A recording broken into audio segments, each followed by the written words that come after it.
વીજ દુર્ઘટના અંગે મોટા સમાચાર મળ્યા છે। જવાબદાર અધિકાર સામે લીધેલા પગલા અંગે હાઈકોર્ટે અહેવાલ માંગ્યો।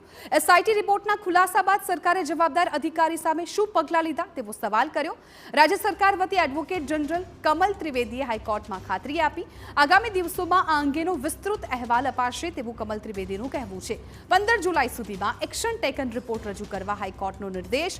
15 જુલાઈએ વિગતવાર સુનાવણી હાથ ધરાશે। અગાઉ અરજદારોએ કેસની તપાસ સીબીઆઈ કરે તેવી રજૂઆત કરી હતી।